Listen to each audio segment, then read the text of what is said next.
Olá! Bem-vindos e bem-vindas a mais um Concurseja. Hoje a gente vai mergulhar num assunto chave do direito civil, que sempre aparece, seja em prova, seja na vida real: a hipoteca. É um dos direitos reais de garantia mais importante, né? Com certeza. Oi, pessoal. É fundamental entender a hipoteca, sim. Ela é, assim, uma ferramenta essencial para a gente compreender como o crédito é protegido, como funcionam as garantias sobre bens, né? Principalmente os imóveis, que geralmente têm um valor mais alto. Exatamente. Então vamos lá, direto ao ponto. O que é, afinal, a hipoteca? O que define ela? Olha, de forma simples, a hipoteca é um direito real. Ela serve para garantir o pagamento de uma dívida, sabe? E ela grava um bem específico. Geralmente a gente pensa logo em imóvel, né? Casa, apartamento, terreno. Mas o Código Civil até prevê outras possibilidades, lá no artigo 1473. Navios, aeronaves também podem ser hipotecados. Interessante, isso de navios e aeronaves não é o mais comum, imagino, mas está na lei. É, não é o dia a dia da maioria, mas existe. E o ponto assim que talvez seja o mais importante para diferenciar, na hipoteca, o devedor continua com a posse do bem. Continua usando. Exato. Ele usa, ele mora na casa, ele aluga se quiser. O bem não vai para as mãos do credor. Isso é diferente do penhor, por exemplo, onde a posse geralmente vai para o credor. Ah, essa é uma distinção crucial, então. O bem fica, digamos, afetado para garantir a dívida, mas continua com o devedor no dia a dia. E do ponto de vista jurídico, quais são as características dela que a gente precisa saber? Aquelas classificações? Certo. Bom, primeiro, é um direito real sobre coisa alheia, ou seja, o direito do credor recai sobre um bem que pertence ao devedor, né? Segundo, é um direito acessório. Isso quer dizer que ela não existe sozinha. Ela sempre depende de uma obrigação principal, que é a dívida que ela garante. Se a dívida acaba, a hipoteca, em regra, também acaba. Acessório, faz sentido. E tem mais? Tem sim. Ela é indivisível. Isso está lá no artigo 1423 do Código Civil. Significa o quê? Que mesmo que o devedor pague uma parte da dívida, a hipoteca continua garantindo o restante sobre o bem inteiro. Não dá para liberar só uma parte do imóvel, por exemplo. Nossa, isso é forte para o credor, hein? Mesmo pagando quase tudo, a garantia continua valendo sobre o todo. Exatamente. É uma proteção importante para o crédito. E derivado de ser um direito real, ela confere dois poderes muito importantes para o credor: o direito de sequela e o direito de preferência. Sequela e preferência. Vamos detalhar um pouquinho. Claro, sequela é o poder de perseguir o bem onde quer que ele seja e com quem quer que ele esteja. Se o devedor vender um imóvel hipotecado para outra pessoa, o credor ainda pode executar aquele imóvel. A hipoteca segue o bem, sabe? Entendi.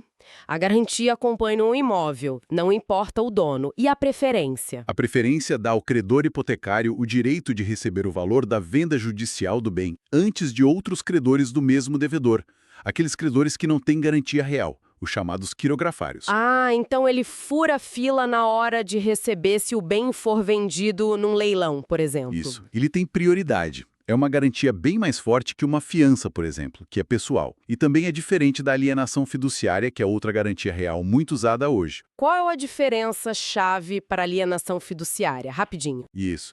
Na alienação fiduciária, o devedor transfere a propriedade do bem para o credor, mas é uma propriedade resolúvel, que acaba quando a dívida é paga.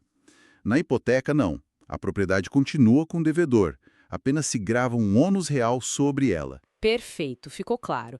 Então temos essa garantia forte, com sequela, preferência. Mas como isso vira oficial? Como essa marca no bem passa a valer para todo mundo? Ótima pergunta. Esse é um ponto crucial. Para constituir a hipoteca, não basta só o contrato entre devedor e credor. Precisa de duas coisas: um título e o registro. Título e registro. O que seria o título? O título pode ser um contrato, que é o mais comum, e aí, atenção, se o valor do imóvel for maior que 30 salários mínimos, precisa ser por escritura pública, lá no cartório de notas, como manda o artigo 108 do Código Civil. Se não, pode ser instrumento particular. Uhum. Mas também pode ser uma sentença judicial que determine a hipoteca, ou até mesmo a lei, em alguns casos específicos de hipoteca legal. Ok, temos o título. E o registro? Onde entra? O registro é o ato que realmente faz nascer o direito real da hipoteca perante terceiros. Esse título tem que ser levado e registrado no cartório de registro de imóveis onde o imóvel está matriculado. É o artigo 1227 do Código Civil que diz isso. Os direitos reais sobre imóveis só se adquirem com o registro. Sem registrar, pode até existir um acordo entre as partes, mas ele não será oponível a outras pessoas, não terá eficácia erga omnes. O registro dá publicidade e segurança. Tudo para a hipoteca valer de verdade contra o mundo. Sem ele, é como se não existisse para terceiros. Exatamente. É o que transforma obrigação em direito real. E uma vez registrada, bonitinha lá na matrícula do imóvel, quais são os efeitos práticos disso? Para o credor e para o devedor. Bom, para o credor, os efeitos são aqueles que a gente já comentou. A garantia fica muito mais robusta, ele tem a preferência para receber e a sequela para buscar o bem. E claro, o principal, o direito de excussão. Se o devedor não pagar a dívida, o credor pode pedir na justiça a execução daquele bem específico para receber o que lhe é devido. O Código de Processo Civil trata disso. Certo, a execução do bem hipotecado. E para o devedor, quais os efeitos? Ele continua usando o bem, né? Sim, ele mantém a posse direta. O uso, o gozo do bem, pode morar, alugar, fazer melhorias. A vida segue. Ele pode até vender o imóvel hipotecado. A lei permite, no artigo 1475 do Código Civil. Só que a hipoteca acompanha o bem. Lembra da sequela? Então quem compra, compra sabendo que existe essa garantia para um terceiro. Mas isso não pode complicar a venda. Pode. E muitos contratos de hipoteca prevêem que, em caso de venda, a dívida vence antecipadamente.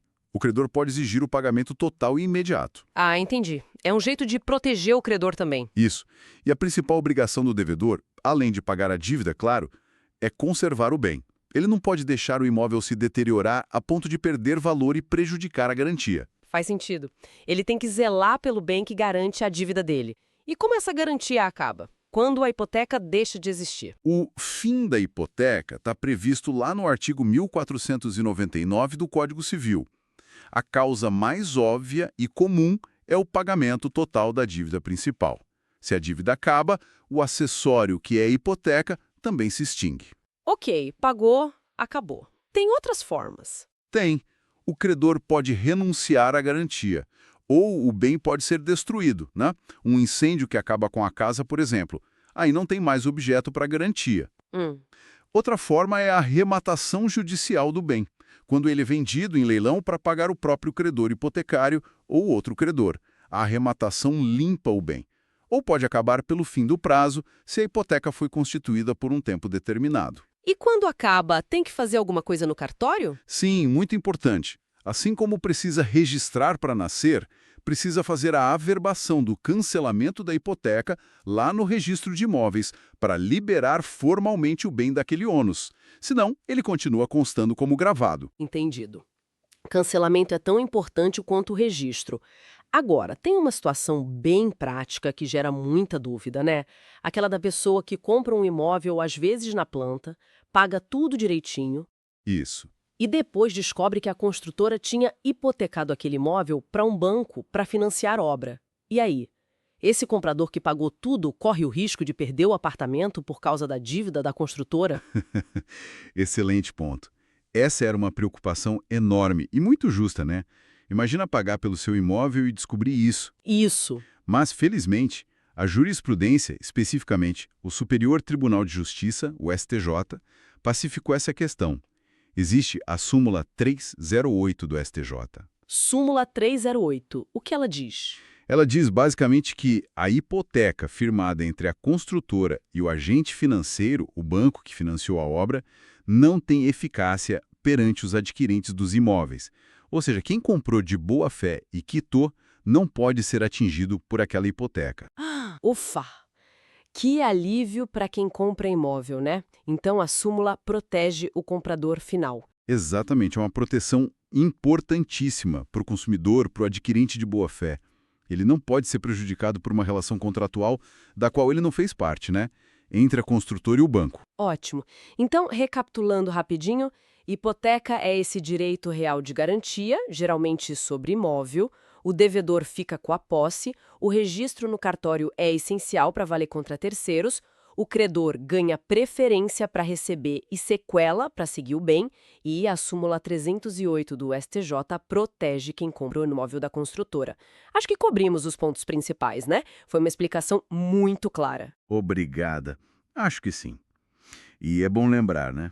Hoje em dia a gente ouve falar muito mais da alienação fiduciária, que acabou se tornando mais popular, principalmente pela execução mais rápida em caso de não pagamento. Isso. Mas a hipoteca não sumiu. Ela ainda existe, ainda é usada e entender como ela funciona continua sendo essencial para quem estuda ou trabalha com direito civil, direito imobiliário. Perfeito. Um conhecimento que continua relevante. Bom, com essa visão geral e os detalhes que a gente discutiu, acho que fechamos bem nossa análise sobre a hipoteca hoje. Espero que essa conversa tenha sido útil para esclarecer os pontos sobre esse tema tão importante. Espero ter ajudado. Discussões para ajudar nos seus estudos. Não deixem de conferir também os outros cursos disponíveis no canal. Muito obrigada pela sua participação e pelos esclarecimentos. Eu que agradeço o convite. Até a próxima, pessoal!